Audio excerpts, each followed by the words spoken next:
오늘 말씀의 제목은 마태복음 시험 없는 공생애는 없다.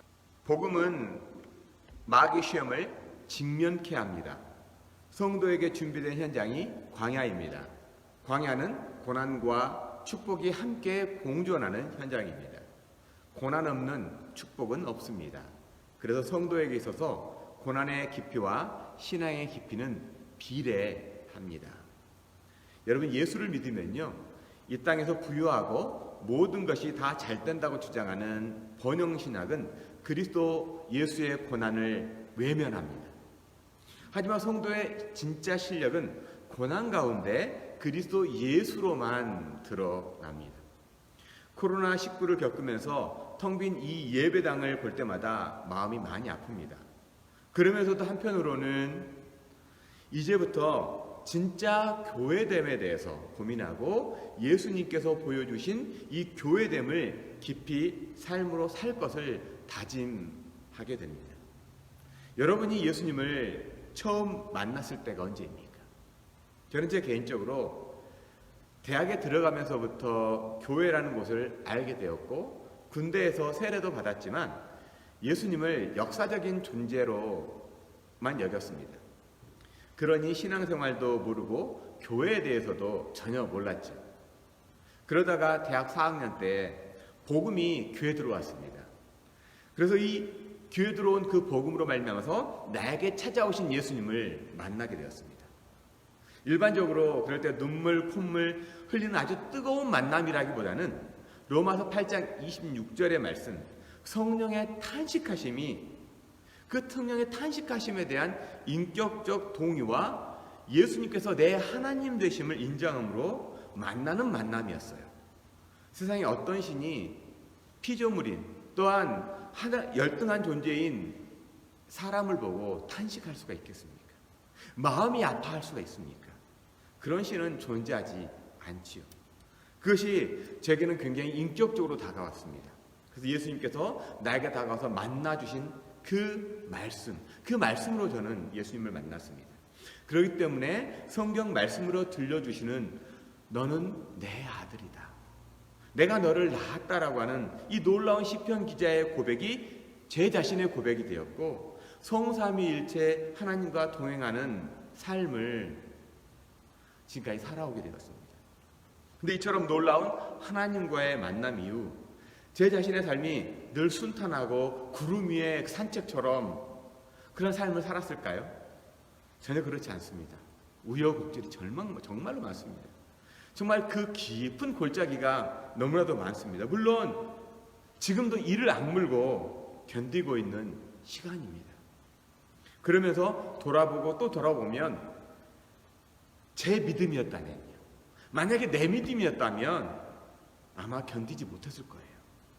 순전히 그리스도 예수의 믿음이 내가 혹 넘어지더라도 아주 넘어지지 않을 것이 주님의 오른손이 나를 붙들고 있다는 이 말씀이 견디게 하고 버티게 하는 힘임을 인정하고 경험하고 살았음을 저는 간증하게 됩니다. 조금 전에 찬양했던 것처럼 버티고 견디게 하는 힘이 하나님의 은혜 아니고서는 아니잖아요. 내 믿음이요, 내 신앙 가지고는 도저히 견디고 이겨낼 수가 없었다라는 고백입니다. 그러니 말씀이 믿음이고 그리스도 예수가 성도의 믿음이라는 거죠. 어쩌면 우리는 그리스도 예수가 아니면 세상을 따라서 흘러가고 결국 사라지고 마는 존재입니다. 그러나 예수님으로 인해서 하나님의 나라를 꿈꾸는 성도가 되었죠.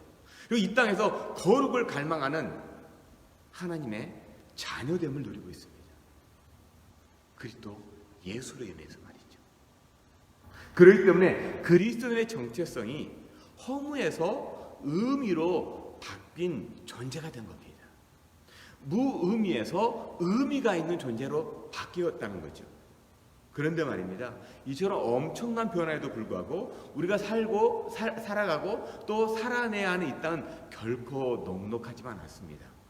예수 믿고 나니까 오히려 더욱더 거친 길이 펼쳐지고요. 험난한 여정이 시작됩니다. 예수 믿으면 평탄하다? 아니요. 오히려 더 거친 길이 펼쳐집니다. 험난한 여정이 우리 앞에 펼쳐집니다. 이것이 사실이에요. 이것이 진실이에요. 예수 믿으면 하나님의 자녀가 되고 삶의 꽃길이 열리고 마치 인생의 고속도로가 펼쳐질 것 같지만 결코 만만하지 않다는 것을 경험하지 않습니까? 그럼에도 불구하고 성도로서 이 땅을 살게 하는 힘과 능력이 나에게 있지 않고 하나님께 있음을 인정하고 위로부터 오는 이 참 평안을 누리며 살아가는 예배자로서의 삶을 살게 됩니다. 왜냐하면 우리의 삶이 이 땅에서만이 아니라 영원에 있음을 알기 때문에 그래요. 이 땅에만 있는 것이 아니라 영원에 있다는 것을 우리는 알기 때문에 그렇다는 거죠. 그래서 순간순간을 살다가는 하루살이 같은 존재가 아니라 영원을 살아가는 존재이기에 광야와 같은 매일을 살아가는 겁니다. 이 여정에 하나님의 손길이 여전히 함께 하심을 말씀으로 경험하기를 저는 소망합니다. 오늘 말씀은요, 예수님께서 공생애를 시작하면서 제일 먼저 찾아가는 장소가 광야이죠. 그리고 이 광야에서 인류사에서 아주 중요한 일을 하시는 예수님을 만나게 됩니다. 인류의 역사에서 아주 중요한 일을 행하고 계시는 예수님을 만나게 됩니다. 오늘 말씀이 어떻게 시작합니까? 오늘 말씀 1절이요. 그때 예수께서 성령에 이끌려 마귀에게 시험을 받으러 광야로 가사. 그때는 어느 때일까요? 그때는 어느 때예요? 오늘 말씀이 시작하는 그때라고 말하죠. 그때는 어느 때죠? 오늘 말씀 바로 앞절인 마태복음 3장 17절 말씀이에요. 하늘로부터 소리가 있어 말씀하시되 이는 내 사랑하는 아들이요 내 기뻐하는 자라 하시니라. 하늘에서 음성이 들리는 거예요. 이는 내 사랑하는 아들이다. 내 기뻐하는 자라고 하는 이 어마어마한 이 신비로운 그 말씀이 들려진 그때라는 겁니다. 죄 없는 예수님께서요, 세례 요한에게서 세례를 받은 후에 하늘이 열리고 성령이 비둘기처럼 임한 후에 하늘에서 들려오는 그 음성, 내 사랑하는 아들, 내 기뻐하는 자. 그 엄청난 영광의 빛이 쫙 비친 바로 그때예요. 굉장히 신비한 사건을 경험한 후에 예수님은 어디로 이끌려갔다고 말하죠? 어마어마한 신비한 사건 이후에 광야로 가사. 우리 그리스도인들도 이러한 경험할 때가 있지 않습니까? 수련회나 특별한 집회에서 엄청난 은혜를 받습니다. 마치 우리의 믿음으로 못할 것이 없을 것 같은 그 놀라운 은혜를 받죠. 신비함을 경험한 후에 세상이 온통 밝게 보입니다. 오늘 이 밝은 빛처럼요. 제가 이 지금 화면을 보니까 이 머리가 반짝반짝 빛나요. 밝게 빛나고 있는 것 같아요. 근데요, 차를 타고 길을 나서게 되면 갑작스럽게 끼어드는 차, 또한 앞에서 머뭇머뭇거리면서 못 가고 있는 차를 보면 어떻죠? 순간 울컥울컥 화가 나잖아요. 왜 저 차는 이렇게 길을 막고 있는 거야? 응? 갑작스럽게 막 끼어들어온 차를 보면서 아니 운전을 왜 저 따위로 해? 막 그러지 않습니까? 저만 그런가요? 저만 은혜 받고 야 이제 집에 돌아갈 때 차가 막 갑자기 끼어들면 욱 하고 그럽니까? 광야가 멀리지 않습니다. 성도가 살아가는 그 모든 현장이 광야이지요. 근데 그 광야가 성도에게는 꼭 필요합니다. 왜일까요? 자기 자신을 발견하고 인정하는 현장이기 때문에 그렇습니다. 그러니 성도에게 있어서 광야가 없다면 성도가 아니에요. 이처럼 성도에게 광야가 필요하다는 건 알겠는데 오늘 말씀을 보시면 왜 성령님은 예수님을 광야로 이끄셨는가요? 성도에게 광야가 필요하다. 그래, 나의 나됨을 인정할 수 있는 장소이기 때문에 그렇다. 근데 예수님은 왜 성령의 이끌림 받아서 광야로 갔느냐는 거예요. 하나님의 공식적인 인가가 떨어졌는데 많은 사람들이 모이는 곳이 아닌 아무도 없는 광야로 이끄셨다고 말씀합니다. 왜 예수님은 광야로 가셨다고 말씀하죠? 마귀에게 시험을 받으려고요. 마귀에게 시험을 받으려고 광야로 갔다는 겁니다. 광야의 목적이 마귀에게 시험 받기 위함이에요. 그러면 예수님께서 굳이 시험을 받을 필요가 있냐라는 겁니다. 천지를 창조하신 하나님이요, 피조물의 하나인, 정말 피조물 중에 가장 영악한 이 피조물의 하나인 사단 마귀에게 시험을 맞는다는 것 자체가 말이 맞지 않습니다. 어떻게 전능하신 하나님께서 사단 마귀에게 시험을 받는다고 생각할 수가 있겠습니까? 그런데요, 이것은 우리가 구원 사역을 모르고 하는 말이에요. 구원의 그 사역을 모르고 어떻게 그 하나님이 하나님이라면 마귀에게 시험을 받을 수 있냐라고 말할 수 있냐는 거예요. 사단 마귀의 시험을 받아야 하는 이유가 있어요. 바로 저와 여러분, 우리의 죄 때문에 하나님은 상종할 수도 없는 마귀에게 시험을 받으신 거예요. 저와 여러분을 구원하기 위해 말이죠. 사람 안에 죄가 들어온 근본적인 이유가 뭘까요? 사람 안에 죄가 들어온 근본적인 이유? 첫째 아담의 실패잖아요. 좀 더 구체적으로 말씀드리면 사단 마귀의 그 미혹을 받아가지고 사람 안으로 죄가 들어온 거예요. 그러니 사람을 구원하기 위해서는 죄가 들어온 근본적인 문제부터 해결하기 위해 에덴 동산이 아닌 광야에서 성령 하나님은 예수님을 인도해 가신 겁니다. 모든 것이 풍요로운 에덴 동산, 뭐 하나 부족한 것이 없는 그곳에서 사람은 죄의 유혹에 넘어갔지요. 그러나 아무것도 없는 광야, 먹을 것이 없어서 굶주릴 수밖에 없는 광야에서 하나님 아들은 죽이셨습니다. 40일 동안 아무것도 먹지 않고 사단의 시험 가운데 놓인 상태로 공생의 첫 장을 여신 거예요. 사람의 몸을 입으신 하나님께서 가장 극심한 배고픔을 느낄 때 사단 마귀는 시험하기 위해 찾아온 겁니다. 아마 사단 마귀는요, 예수님께서 굶주리신 한 3, 4일째 찾아온 것 같진 않아요. 그렇다고 40일이 되었을 때 찾아온 것도 아닌 것 같아요. 금식을 해보신 분들은 아시겠지만 한 일주일 금식하는 분들요, 일주일 금식했을 때는요, 제일 배고플 때가 한 3일 반 정도 되었을 때가 제일 배가 고파요. 참기가 정말 힘들거든요. 20일 금식하게 되면요, 한 10여일 지나면 죽을 것처럼 힘들다고 합니다. 제가 20일까지는 금식해 본 적이 없습니다. 이처럼 육신적으로 힘들지만 의지적으로도 가장 힘들 때 사단 마귀는 마치 귀신처럼 알고 찾아와요.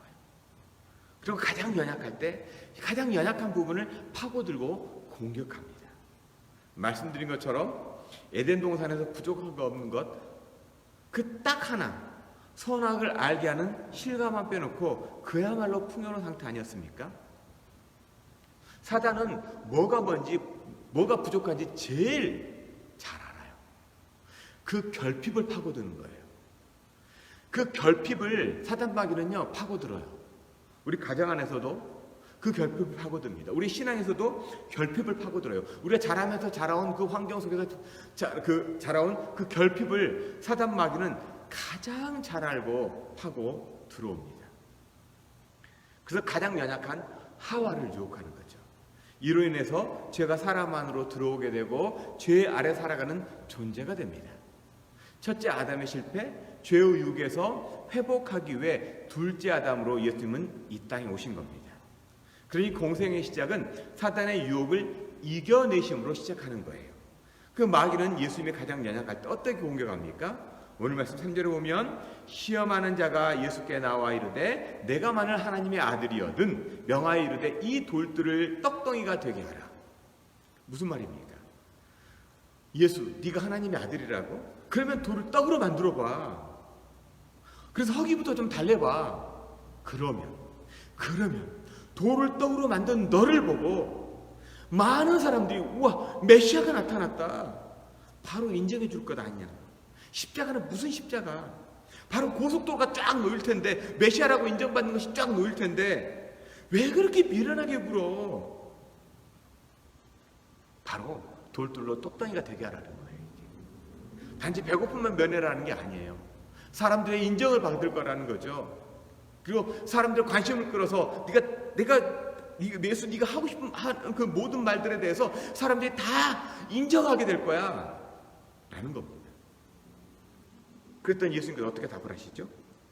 신명기 8장 3절 말씀이요, 사람이 떡으로만 살 것이 아니요 하나님의 입으로부터 나오는 모든 말씀으로 살 것이니라. 하나님 아들도요, 사단을 이겨낼 때는 그의 능력이나 초자연적인 힘을 가지고 하지 않습니다. 하나님의 말씀으로 이겨내는 거예요. 말씀으로. 지난 시간에 말씀드렸던 것처럼 말씀이 생명이기 때문에 그래요. 죽음을 이기는 유일한 능력이 생명 아닙니까? 마침 이 가을 나무의 그 잎들이 다 말랐잖아요. 앙상하게 남았습니다. 모든 것이 다 죽은 것처럼 보입니다. 오늘 잠깐 시간이 나서 저도 이 텃밭에 허브들이 또 토마토, 고추, 이게 뭐죠, 이렇게 깻잎, 그 다 앙상하게 있는 것들 좀 정리했습니다. 근데 죽은 것처럼 보여도요, 지난 뜨거운 여름을 견디면서 이들이 맺혀놓은 게 있죠. 열매요. 열매는 생명이 품어져 있지 않습니까? 그래서 또 다른 삶을 살아가듯이 죽음을 이기는 유일한 방법이 생명이에요. 이처럼 성도의 생명이 바로 말씀임을 예수님은 사단을 이겨내시면서 우리들에게 알려주신 겁니다. 사단의 시험을 통해서 지금 우리가 살고 있는 현재 코로나19로 인해서 삶이 막막하지만 여전히 우리가 이겨낼 수 있는 힘이 생명인 말씀이에요. 마치 40일을 금식한 것처럼 죽을 것만 같잖아요. 작년부터 올해 40일 금식한 것보다 더 힘들 것 같아요. 그러면서 지금 이런 상황을 잘 버티시는 분들을 보면 여전히 말씀으로 하루하루를 버티는 분임을 만나게 됩니다. 그러면서 말씀하시는 동일한 간증은요, 삶이 쉽지 않아도 혹여 삶이 어려워지더라도 영원한 삶을 언약하신 하나님의 손길 안에 있기에 일명 실패하더라도요 좌절하지 않는다는 그 마음을 듣게 됩니다. 이것이 신앙이 아닐까요? 혹여 우리는 실패할 수 있어요. 근데 좌절하지는 않는다는 거예요. 어쩌면 이것이 신앙이 아닐까요? 말씀을 먹고 사는 사람들의 능력이 아닐까요? 우리가 실패할 수 있어요. 무너질 수 있어요. 하지만 아주 넘어지질 않는다는 거예요. 그렇다고 우리 곁에 다가오는 시험이요, 예수님께서 당하셨기 때문에 면제되지 않아요. 예수님이 다 당하셨기 때문에 우리에게는 면제되지 않아요. 오히려 살아있기에 시험이 있는 거예요. 죽은 사람에게는 시험이 없잖아요. 죽은 사람들은 시험 받지 않습니다. 그래서요, 세상 사람들에게 있어서 시험은 없어요. 단지 시험이 있다면 그들에게 시험은 아마 이런 걸 거예요. 어떻게 하면 남들보다 더 잘 살 수 있을까? 어떻게 하면 남들보다 더 월등한 삶을 살 수 있을까? 이런 것이 시험일 겁니다. 근데 그리스도인에게 있어서 시험은요, 이거예요. 사느냐 죽느냐의 시험이에요. 말씀이 있으면 살고 말씀이 없으면 죽습니다. 그래서 돌들로 떡덩이가 되게 하는 이 유혹은 1차적으로 먹음에 대한 본능에 대한 유혹이고요. 한 걸음 더 나아가면 단숨에 사람들에게 인정을 받고 일명 출세를 향한 유혹이기도 합니다.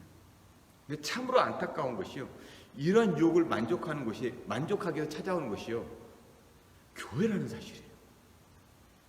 이 유혹을 만족하기 위해서, 돌들을 떡덩이가 되게 하라고 하는 이 유혹에 만족하기 위해서 찾아오는 것이 교회라는 사실이에요. 얼마 전에 뉴스를 보셔서 아시겠지만 자신의 신념이나 신앙과는 무관한 한 정치인이 교회에 찾아와서 예배하는 모습으로 도배된 인터넷 뉴스를 보신 적이 있을 겁니다. 교회가 모든 사람을 품어준 건 맞아요. 하지만 속이 뻔히 보일 정도는 그 정도는 아니지 않습니까? 더욱 기가 찬 것은 상식 수준에도 못 미치는 일들을 세상에서 버젓이 믿음이라는 이름으로 행사하는 것이 교회가 되어버렸다는 거예요. 며칠 전에도 제게 오래간만에 전화를 하신 분이 계셨습니다. 그래서 말씀하시면서 참 너무 상식에도 맞지 않는 이야기를 하시더라고요. 백신을 맞지 않는 이유, 백신을 가지고서 사람들을 조종하려고 한다.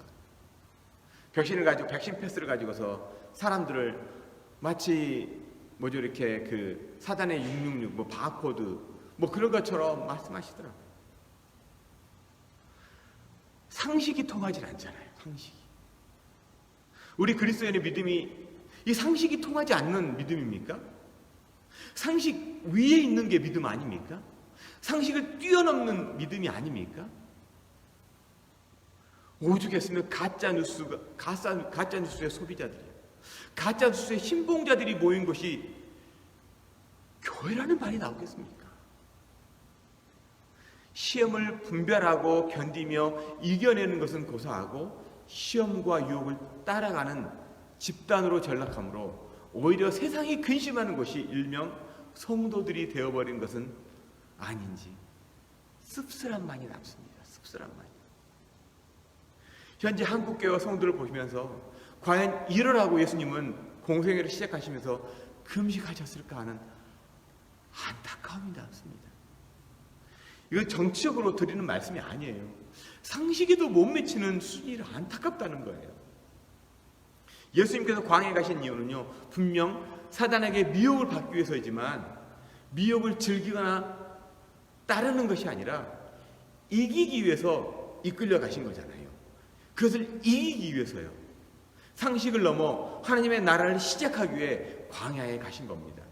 그러니 상식적 수준에서만이 아니라 말씀을 먹고 참 생명을 누리는 성도로서 시험을 이겨내는 실력을 가지는 저와 여러분이 되기를 저는 간절히 바랍니다.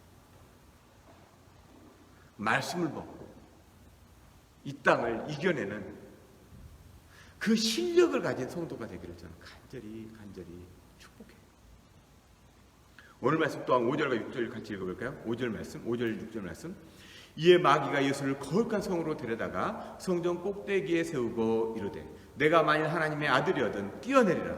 기록되었을 때 그가 너를 위하여 그의 사자들을 명하시리니 그들이 손으로 너를 받들어 발이 돌에 부딪히지 않게 하리로다 하였느니라.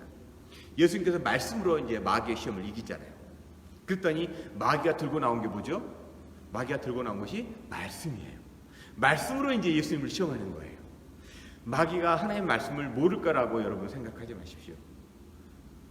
이단들 한번 보세요. 이단들이 제일 많이 우리들에게 도전하는 게 뭔지 아세요? 교회 찾아와 가지고 제일 많이 도전하는 게 성경 공부하자는 거예요. 성경 공부. 성경 안에 지름길이 있다는 거예요. 우리들만 아는 신비로운 방법이 있다는 거죠. 14만 4천 안에 싹 들어가는 그 지름길이 있다라고 성경 공부하자고 유혹합니다. 또 하나의 특징이 있어요. 이 사단마귀들의 또 하나의 특징이요.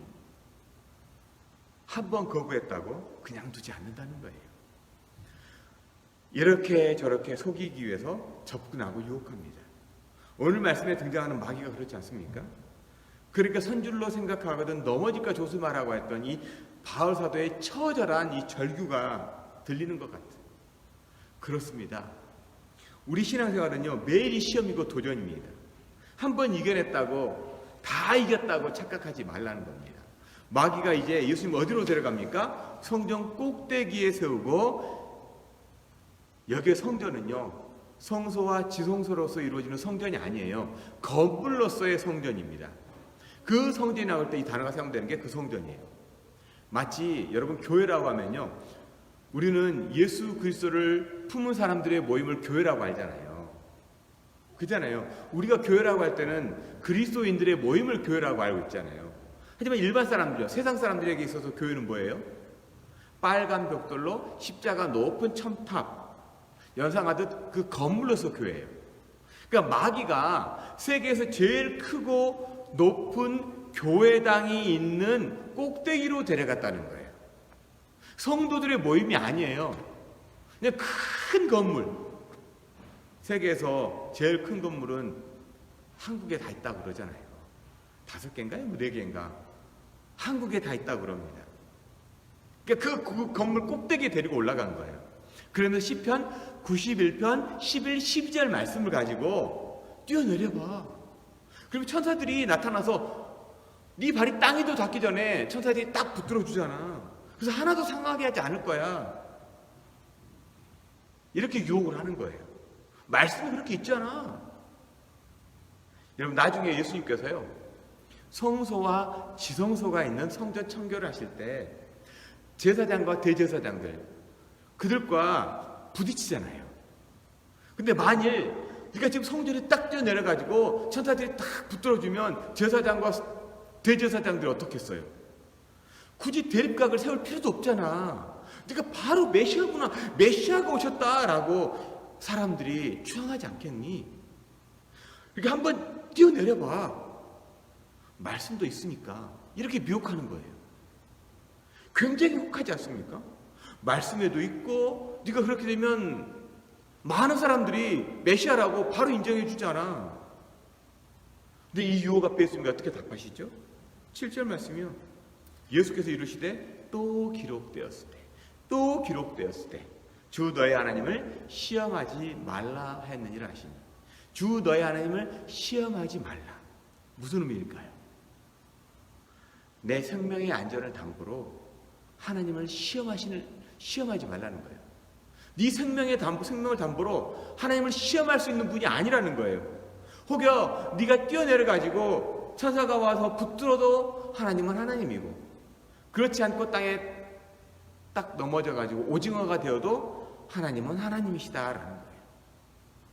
마치 다니엘서에 나오는 다니엘의 세 친구 사드락 메삭 아벳노고가 풀무불에 던져질 위기 앞에 불에서 건져주시면 좋겠지만 그리하지 아니하실지라도 하나님은 나의 하나님이라는 고백인 거예요.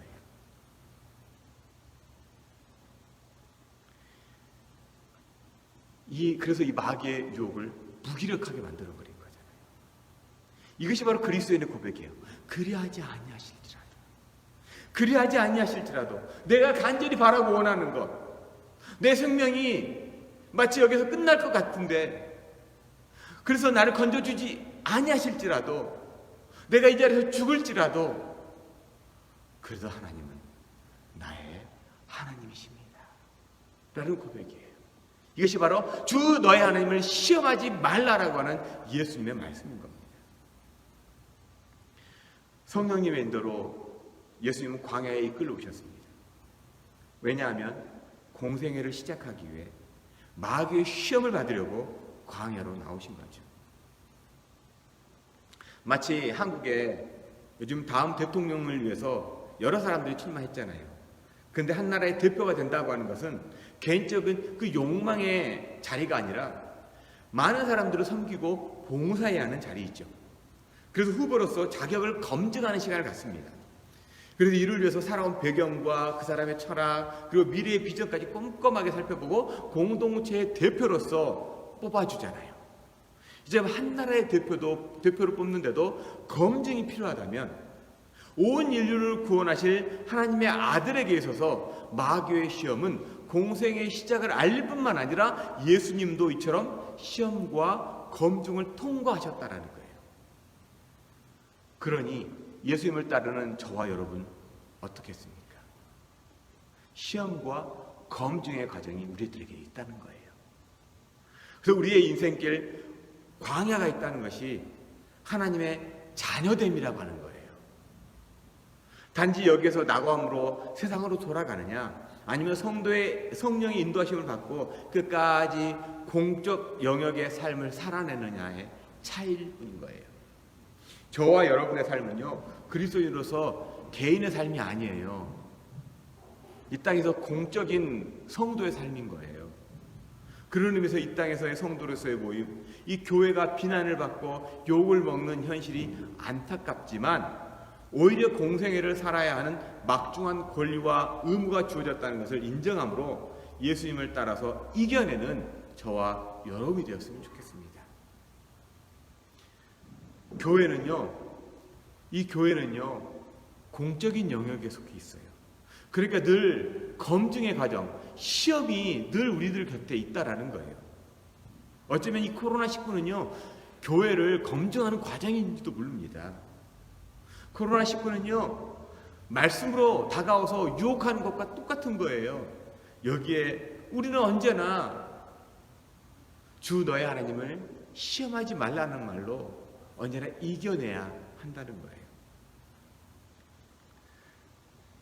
오늘 말씀 또 8절과 9절 말씀 읽어볼까요? 8절과 9절 말씀. 마귀가 또 그를 데리고 지극히 높은 산으로 가서 천하만국과 그의 영광을 보여 이르되 만일 내게 엎드려 경배하면 이 모든 것을 내게 주리라.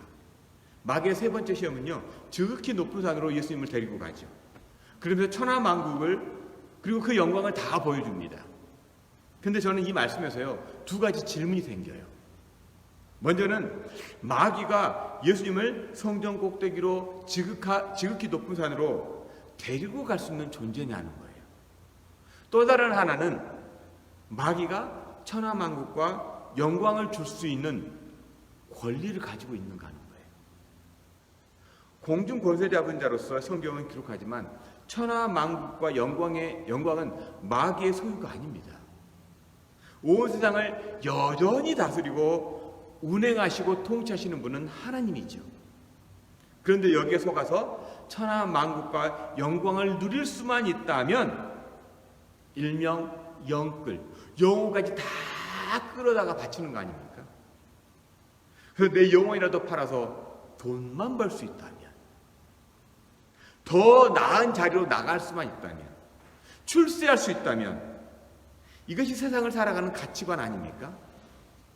이런 가치관으로 교회에 들어와서 교회 건물만 지을 수 있다면, 여기저기 끌어모아서 건물을 짓기에 열심인 것을 정말 많이 봅니다.